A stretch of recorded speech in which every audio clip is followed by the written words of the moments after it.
Greg Vitale's in the State House's longest-serving member, but he lost his primary election a week ago today. The Delaware County Democrat will be replaced in the legislature, but finding as fierce an advocate for the environment won't be so easy.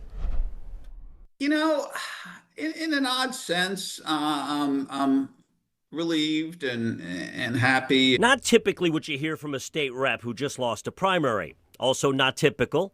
Sincere praise for his opponent. I tip my hat to her. She has good credentials and she ran a good race. And Greg Vitale had a good run in the legislature, 17 terms, all laser focused on environmental policy.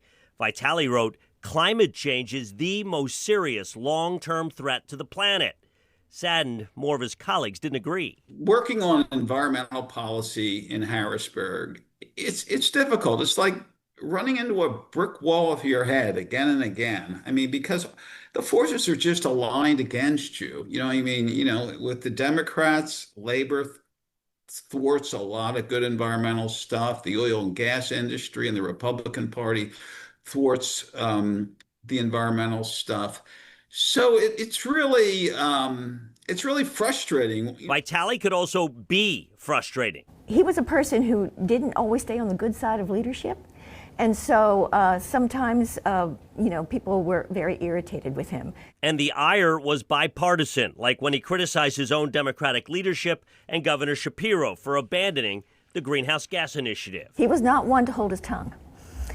He was a person that would speak up when he thought something was wrong. Jan Jarrett's the former president of the Pennsylvania environmental group Penn Future. I think he was sort of like the honorable man in the city of Gomorrah. I'm very frank in the things I say. And he frankly concedes fellow lawmakers of both parties will not be sad to see him go.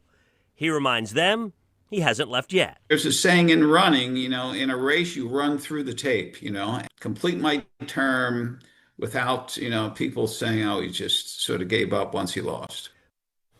And lawmakers are back next week. Vitale's final term runs till the end of November. Hi, I'm Eric Finkenbinder from ABC 27. We're excited to announce the new ABC 27 News Plus app. Live stream newscasts or watch content on demand. This is different than the ABC 27 app on your smartphone.